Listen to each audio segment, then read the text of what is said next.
మీనరాశి వారికి మధ్యమ ఏళ్లనాటి శని ప్రారంభం అయిన తర్వాత రాశిలోనే చతుర్గ్రహ సంచార స్థితి ఉండగా నరసింహస్వామి వారి యొక్క జయంతి కళ్యాణ మహోత్సవ కార్యక్రమంలో పాల్గొనడం వలన ఎలాంటి యోగం కలుగుతుందో, దోషం ఎలా తొలగించుకోవాలో ఈ వీడియోలో సవివరంగా సంపూర్ణంగా తెలుసుకుందాం.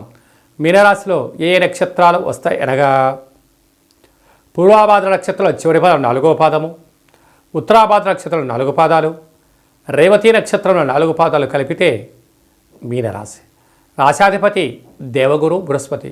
రాశిలోనే చతుర్గ్రహ సంచార స్థితి, ఏలనాటి శని యొక్క మధ్యమ సంచార స్థితి ఉన్నప్పుడు నరసింహస్వామి వారికి పసుపు రంగు కలిగిన వస్త్రాలను ఏర్పాటు చేయడం, కింద చెప్పుకున్న విధానంగా పాలల్లో చంద్రభగవాని దర్శనం చేసేటప్పుడు నవధాన్యాలను వేసి దర్శించుకొని ఆ మంత్రాలను ఉచ్చరింపచేసి గోవుకు ఏర్పాటు చేయడం వలన సంపూర్ణమైన స్వామివారికి ఆశీలు కలిగి ధనకనక వస్తు వాహనాలతో మీనరాశి వారు తులతూగబోతారు.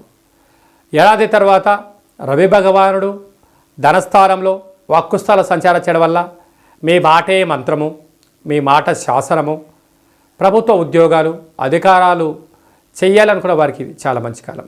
తృతీయంలో గురువు ఉండడం వల్ల తల్లిదండ్రులతో, గురువులతో, అన్నదమ్ములతో, అక్కాచెలతో సఖ్యత చాలా అవసరమని చెప్పి గుర్తుపెట్టుకోగలగాలి. సంతాన స్థానంలో కుజభగవానుడు సంచారం చేయడం వల్ల నూతనంగా వివాహమైన వారికి సంతాన యోగము, పిల్లల యొక్క చదువులు, అభివృద్ధి, కెరియర్లో ఉన్నతమైన తల్లిదండ్రుల నుంచి స్థిరచరాస్తులు మీకు రాబోతున్నాయి.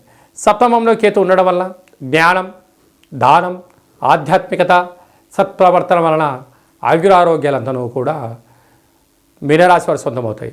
కాకపోతే వేలకు తిండి, వేలకు నిద్ర, వేలకు విశ్రాంతి, సూర్య ఆరాధన, పక్షులకు, కుక్కలకు ఆహారాన్ని పెట్టడం వలన సకల దోషాలు తొలగిపోతాయి.